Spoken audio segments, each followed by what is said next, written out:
Donc, à au comment heure 7h, 7h30. Donc, 7h, 7h30 de Vandaki Awa, aux 18h. Donc, ndemo kana mtakena musala na ville, ndemo peka mtafungoli boutique, ndemo kana ndemo aketangisa na université. Donc même horaire et qui quand mais gagner na musala déjà différent. OK. Pourquoi c'est ngandé ina ba congolais bazotala aussi ko par rapport à musala oyo, s'il faut ba soutenir yo ngo bani. Ya musala mabete, musala nyoso, eza musala.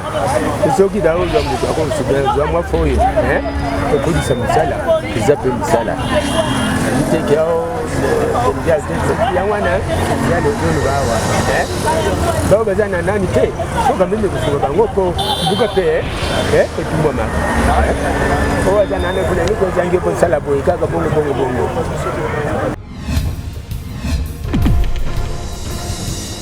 et tout le monde là musala ou ya coordonnerie ça fait combien de temps bana musala ou kumi mwakala depuis les années 80. Et arrivé à Néni, au comment ça, Moussala? Eh, il y a Néni. C'est vraiment ma cassia. On a fréquenté si Gabazo Tonga, Nazana Boulote, on a fréquenté si Gabazo Tonga, donc les amis, vous avez un salaté, vous avez fréquenté ma masse, vous avez un cordonnier. Ok. So pesti ba ngoma bambelo li papa ba ngoma bien soir yo mugasi donc comment cordonnier de bon. C'est depuis combien d'années depuis bana makamba? Depuis des années 80. Depuis les années 80 bana déjà makamba. Je me rappelle quand on a dit qu'on funa au Zaki Jamba. Série d'ombre Paga Izaragi 89 oui. Depuis Bassérie.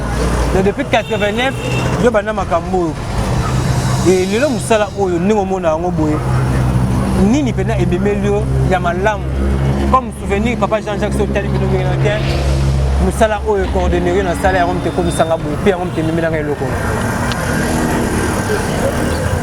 La madame Ouzate, puisque entrer, pardon? Entrer, aux années pour débrouiller pour moi, vous savez. Donc, moi, on s'est autre mésaté, et on est demandé au salabo. Ce qui n'a dit, ce qui a été dans le sous, n'a rien que salago, n'a rien que ça.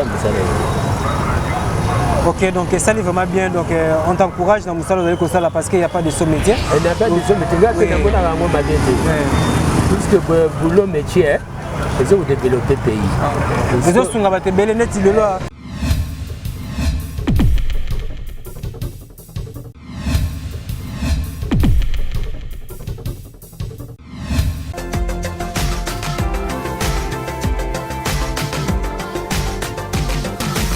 Merci à Paprissa pour le chef de ville, quand le chef est là, la ville est calme. Merci aussi à l'amiral Freddy Bouzila, ainsi que la première dame de Michigan, maman Micheline Mputu.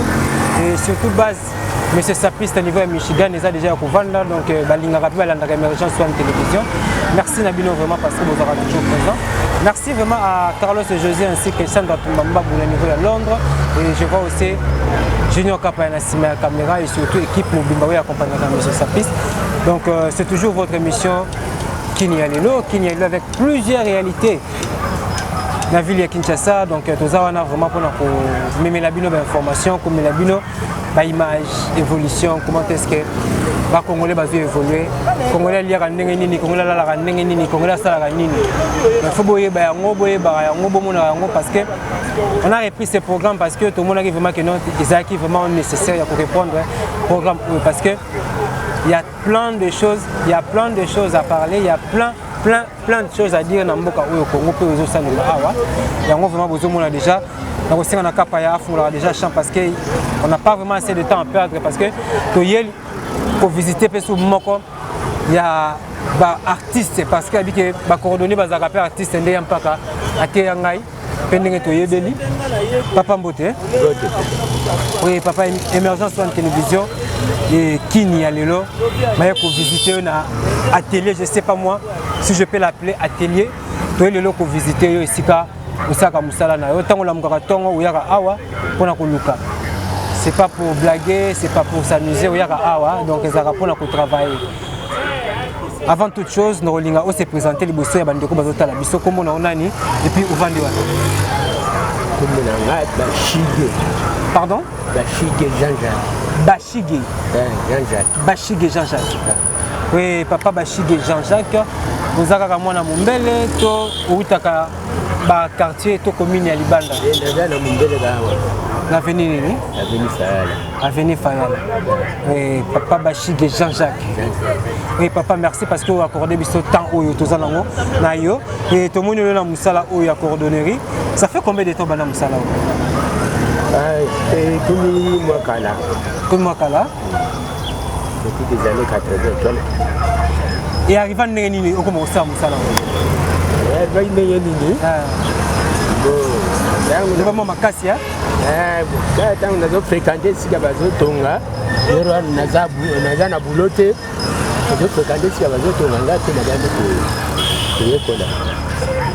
Donc les amis qui ont musalate, vous venez pour fréquenter ma master, nous allons coordonner. Ok. Tout petit bon bambelo le papa bon ma bien donc comment coordonner des bons. C'est depuis combien d'années depuis Banama? Depuis des années 80. Depuis les années 80, on a déjà Makambo. Ah, je me rappelle quand on a vu Tongafuna, ah, vous avez Jamba, série d'ombre à Faga et Zaragi, 89. C'est 89, oui. Ah, c'est depuis la série. Depuis la série. Donc depuis 89, je suis à Makambo. Et le nom Moussala, nous sommes à Ngoboé. Nini Pena et Bemelio, Yamalam. Comme souvenir, papa Jean-Jacques Sotel, Moussala ou coordonné dans salaire on te commissaire et puis on te met dans le loco. La madame Ouzate, puisque entrée. Pardon? Entrée aux années pour débrouiller pour moi donc moi on sait autre mais ça et on ne demande au salaire. Ce qui a été dans Moussa Moussou, n'a rien que salaire, n'a rien que ça salaire. Ok, donc ça est vraiment bien. Donc on t'encourage dans Moussala parce qu'il n'y a pas de sous-métier. Il n'y a pas de sous-métier. Puisque boulot métier, ils ont développé le pays. Les autres sont à te belle net, il est là. Il y a un bon singa ma basket, tu tiens ma cirage. Pays Moussou, ça boulot métier. Vous avez sérieux. Vous avez tout ce que vous avez bureaucrate, vous avez tout ce que vous avez mis. C'est ça. Et le long de Moussala, est-ce que ça permet vraiment de vivre bien là-bas dans le Botin? Moussala, ils permettent vraiment bien de vivre bien là-bas. Ah, mais vous avez gagné, on a gagné, c'est ça. À la quinoa, c'est ça. À la quinoa, on y était. Comment il va faire quotidien? On s'en est négocié un an. On peut aussi gagner quoi? On a moins que ça là-bas. Et puis, il y a comment ça fait? Ndegu msako zana moya lejenga na nani bwana labe na jana rien tazana moya et jour na jour sur ça les pena bien aux aura combien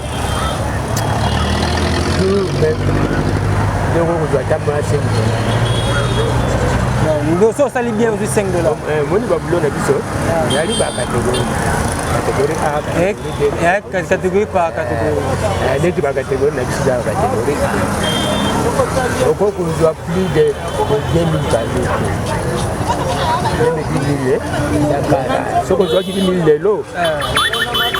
Et pour la rata, on va remonter. Puisque d'abord réparation est bah ça c'est qu'on a ba maison, bazo monter, hein, bazo banani, les années musicales. Quoi que vous en ayez à dépendre de, à te dire à dépendre, du moins c'est pas hein, et c'est moi après. Maintenant vous faites là-bas, vous faites la maison. Mais tu fais comment? Bah, vision dans les années par rapport à Mambo Sala. Parce que quand tu dis que Bini Boza dans la première catégorie, donc vous ne bénéficiez que de miettes. Alors, vision na yo, que lobby comment on travaille dans la catégorie, il y a les colotos, vous avez se contenter na pour ça. Mais là, ils sont na pou. Tabo. C'est un bloc musina go kusala hein? Go kumundo mwa ba bloc musina zote ka ngwande tanya zo zote ngwa hein? Go kupesa mwana.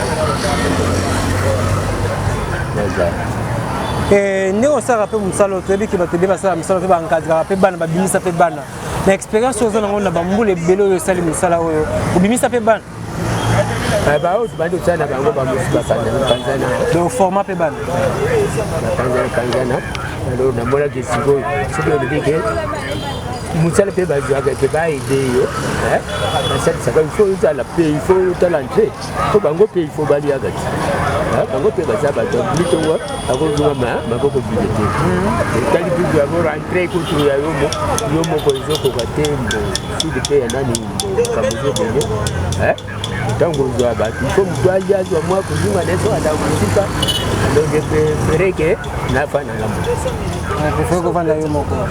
soki ezali ke mwa ezali ofungoli mwana ni boye ça c'est autre chose ezi bato deja bayebi tami mibali misato basegondaka yo edi ke oku nazosala boye oku nazosala boye ngapi nazosala boye la fin de la journée seconde ozo bamalipa wafuta combien oyo neti lipapa oyo afutaki neti lipapa ezalaki mibale mapapa mibale afutaki 1000 francs bamibale boye bafuti 1000 francs po basinga oyo epanzanani 1000 francs wana mpe nakolela nakoyimayima 1000 francs nakoyimayima dano bongo sele boye pa peso 1000 francs mikakata nakoyimayima estce naza besoin ya kogarde babiloko siko ndenge par exemple nde na mwa basket nanga boye nabiki otyelanga cirage obongiselanga yango mpena bien faut combien ezalaka 500 francs 500 francs le prix ane variate te ezalaki 200 ezalaki 200 ba 300 donc nde dollar emati yango mpe mikolo oyo mwa babiloko nyonso kaka emati mati yo bamatisi ngakunda tiaka nanga sirage te yabike komasenisa nga tuna ilo mona bana siko singa nde osombaka wana lipapa maboko yo mutu otonga siko eyariva nde nini yo moko vani obike tele omatisi yango yaka yo moko deside omatisa meme basi bazibaka na bateyere rouleau ya singa oyo ya bateyere ekuta combien 500 francs mais couture bazosenga $10 wana so intelligence siko mutu ozosala siko mayele ya moto eza makambo ya basinga te so mpe olandi basinga wana osinga okosalisa mosala te siko mayele ya moto nde. Merci vraiment papa donc trop moke mso vraiment faire papa ko pesa singa wana na makini soko eza na mayele wana te okosala oui papa oza liboso ya caméra ya émergence sur télévision donc bato balingaka kini ya lelo mpe balandaka kini ya lelo baza ebele lelo nde tomoni je sais pas autre bien maison atelier n'a pas bien en nini pour le moment yo mon local appellation mon pour ça atelier et cal n'habité tout bien en nini vraiment staff bon bato azotala biso vraiment ko senga bango nini basunga papa na makambo tozomona parce que tomoni otandi bilo na se mesa ezate totali ba ovandeli tomoni ba biloko donc na habité bato azotala biso papa alobi bien que soka sali bien un jour je dis bien soka sali bien na l'autre dit que soka sali bien un jour veut dire mukolo mobimba parce que à quoi m'appelle 20h je crois Ate 18h. Soka 18h. Donc à au comment heure ni 7h30. Donc 7h30 de bon vendaki awa ozo ngati 18h. Moko pio lali pongi. Moko lali pongi. Moko ya donc nde moka ne mutaka na musala na ville nde mo peka muta fungoli boutique nde moka nde muto aketangisa na université. Bon. Donc même horaire et qui est mais gagneli na musala des différents. OK. Pourquoi c'est rendé une Congolais bazotala aussi ko par rapport à musala oyo s'il faut pas soutenir yo ko bani. Eza musala mabe te, musala nyonso eza musala. Soki daozwa moto akosoutenir zwa mwa foyo okodisa musala eza mpe musala. Teke yao yango wana ya lezoni bawa bao baza na nani te soka meme kosunga bango po mbuka mpe etumbwama o aza nani kuna niko ezangi kosala boye kaka bongo. Ok, donc bato bonne fois basunga papa et siko nde pene eza pena awa esenga vraiment nini nde pena to kutio awa nini esenga babakisa awa po ma place ekoma pe moi ekoma chill quoi nde bana lelo ba oloba esenga nini esenga moi mesa esenga nini ba boîte à cirage esenga nini ba pote moko moi seulement anga moi pote moko tande ba dipezali ba tango garanti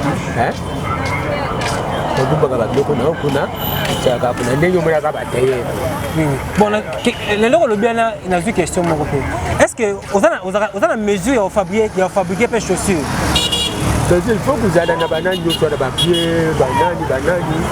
Oui, quand vous avez un pied, vous avez un outil qui vous permettre de faire un outillage pour que vous accompagner. Si vous avez comme hier, vous avez un chaussures, vous avez un chaussures. Ezali ndenge nauti koloba eselo par eselo eza bamosusu batongaka bapesi kuna amati yango na pied apesi yango forme atie yango na forme bapesi kuna atie yango semele bapesi kuna nani na niveau wana te me banani mosusu ozala meme ya bana basi meme basemele oyo ya biso basapato ya biso mibali oyo ekokobeba na ti mosusu. Vous avez plus de réparation. Bon. Plus de réparation, la fabrication, on peut mieux. Ok, vraiment, merci vraiment papa, donc ça vraiment bien. Vraiment, il est mal habitué comme vraiment la souka, donc soyez na papa. Batabon une fois sur na papa, donc je sais pas, numéro de téléphone les alliés. Numéro de téléphone les alliés. Ok, c'est pas grave, donc si vous voulez lui joindre, donc le numéro n'a plus en bas de l'écran. Pour joindre papa Jean-Jacques Bachi là, donc pour Bengi Bisso, donc nous allons faire de notre mieux pour passer le téléphone sur la naïe. Bosunga papa donc d'une manière ou d'une autre pour que Amatsape Moussala akola pour que va revenir et matakwa. Donc merci vraiment papa de nous accorder cette interview. Un grand merci. Nabil votre botali biso donc restez toujours branchés et surtout Banatu ya commune Kalamu, Banatu ya Mumbele, donc Mikolo tozano ato sur la soirée bandika Mumbele. Donc ça les autres continuer. Vous s'abonner massivement et je rappelle encore que tout ça a besoin de sponsoring dans l'émission. Il y a Kini Alelo tout autant partout. Donc il y a Bibwa, il y a Maluku, il y a Moudi, il y a partout. Donc on a besoin de sponsors pour le déplacement. On a vraiment besoin de soutien pour l'évolution de Moussala ou tout ça là. Donc il y a bien vraiment ceux qui vont soutenir Carlos et José Nenga soutenir Rabisso, vont soutenir Bisso Lokola, Bandeko tout à soutenir Rabisso des points tout comme de Mela Monaka. Mon vieux Carla il tourne un ancien d'Arsenal et n'a pas encore mboté. Na Papi Sapo chef de ville donc merci Nayo et n'a pas encore mboté na Amiral n'a bien eu 3 fois. Monsieur Freddy Bozil ainsi que maman Micheline Mpoto, la première dame de Michigan, n'a pas encore mboté na staff tout à Michigan, il y a monsieur Sapis na niveau ya États-Unis n'a pas si mboté. Hervé Lupanadio na niveau États-Unis n'a pas encore mboté n'a pas si mboté lisusu na Sandra Ntumbambabu maman na Kérine et maman na Véronique et surtout maman na Allégresse et puis na Divine n'a pas si vraiment mboté. N'a pas si mboté makasi na niveau ya France n'a pas si na Francine Dombe ainsi que Candy Chama ça n'a jamais mon papa chéri Martin Sessibou ainsi que maman Clarisse Sessibou au niveau de la France donc n'a pas si binombote n'a pas si encore mbote lisusu na pas si mbote na Freddy Bozila n'a pas si mbote na comment voit Michael Bassansa n'a pas si mbote na maître Fabrice Leboko ceinture non officiellement reconnu par la Fédération internationale à judo et n'a pas si mbote na Jacques Maïto forme de la paix et quant à moi je vous dis merci on se retrouve très prochainement.